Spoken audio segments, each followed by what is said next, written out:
श्री स्वामी समर्थ सगळ्यांना. कसे आहात सगळे? आय होप की तुम्ही खूप छान मजेत आणि हॅप्पी असाल. तर खूप दिवसातनं हा माझा व्हिडिओ मी अपलोड करत आहे, मिनी ब्लॉग. तर काही कारणास्तव मी स्टॉप केलेले होते. तर मला पोस्ट करायला हे काही जमत नव्हते. तर आजपासून रेग्युलरली माझ्या चॅनलवरती तुम्हाला शॉर्ट व्हिडिओ आणि मिनी ब्लॉग, लॉंग व्हिडिओ असे पाहायला मिळतील. तर नक्कीच नवीन असाल माझ्या चॅनलवरती तर चॅनलला सबस्क्राईब करा आणि व्हिडिओजला लाईक करा. तर इथे मी उरकत होते आणि हे माझे सगळं कशाची तयारी चालली होती, तर हे मी माझ्या मुलीच्या टिफिनची तयारी चालली होती. कारण का तिला स्कूलमध्ये जायचं होतं आणि तिला हा टिफिन द्यायचा होता. तर इथे मी कोथिंबिरीची भाजी बनवली होती, तिच्यासाठी बाजरीची भाकरी बनवली होती आणि तिला खूप आवडते हे. तर खात तर नाही ती, पण ॲक्च्युली कसं असतं ना, मुलांना जबरदस्तीने हे असं द्यावंच लागतं. तर खाण्यासाठी खूप नखरे करतात मुलं, पण द्यावा तर लागतंच खाण्यासाठी.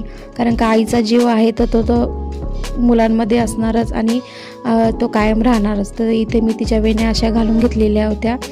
तर इथे खरंच मला लहानपणीची आठवण झालेली होती. कारण का आम्ही पण स्कूलमध्ये होतो तेव्हा आई अशीच लहानपणी माझ्या वेण्या घालायची. तर खरंच ना खूप छान असतात ना ते दिवस लहानपणीचे.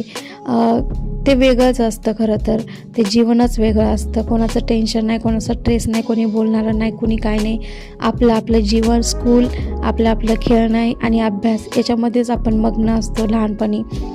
तर किती बोललं आणि काही बोललं तरी लहानपणीचे दिवस हे खरंच परत येत नाही. ॲक्च्युली कुठलाच दिवस हा परत येत नाही आणि जो कालचा आहे तो पण दिवस आज परत येत नाही. तर हे सगळं विचार करण्यापेक्षा मला असं वाटतं की, कारण का कसं असतं ना, गेल्या त्या आठवणी, राहिले ते दिवस आणि जे उद्याचं आहे किंवा जे फ्युचर आहे तर तो पण विचार न करता जो आजचा दिवस आहे तोच आपला म्हणून जगायचा आणि हॅपीनी जगायचा. कारण का माणसाचा भरोसा नाही, काय होईल काय नाही होईल सांगता येत नाही आत्ताच्या ह्याच्यामध्ये. तरी इथं मी वेण्या वगैरे सगळं तिच्या अशा घालून घेतलेल्या होत्या आणि खूप छान पद्धतीने सगळं करत होते, तिची तयारी करून देत होते. तर चला भेटू मग नेक्स्ट ब्लॉगमध्ये. तोपर्यंत बाय सगळ्यांना, टेक केअर, काळजी घ्या. तर इथे अशा वेण्या खूप छान पद्धतीने अशा घालून घेतलेल्या होत्या मी, तर ती खूप छान दिसत होती. तर चला बाय.